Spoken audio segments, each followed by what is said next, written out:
gentlemen, are you ready?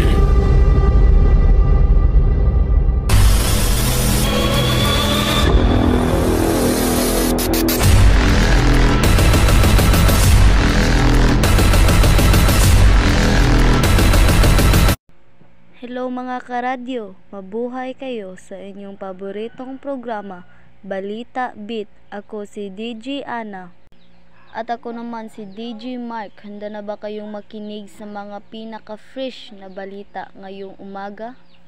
Handa na! At para sa ating unang balita, Mark, ano nga ba ang pinaka-mainit na balita ngayon?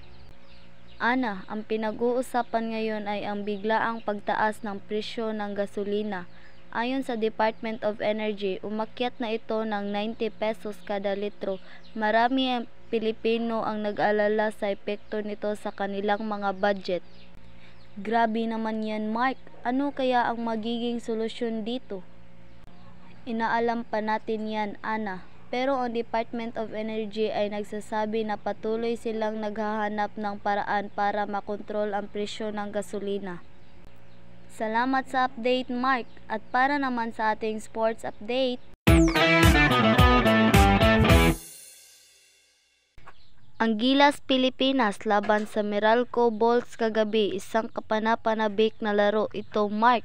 Ano sa tingin mo? Oo nga, Ana, napakagaling nilang maglaro. Isang malaking tagumpay ito para sa ating bansa. At yan ang mga balita natin para ngayong umaga. Huwag kalimutan na manatili sa 101.9 para sa mas marami pang updates.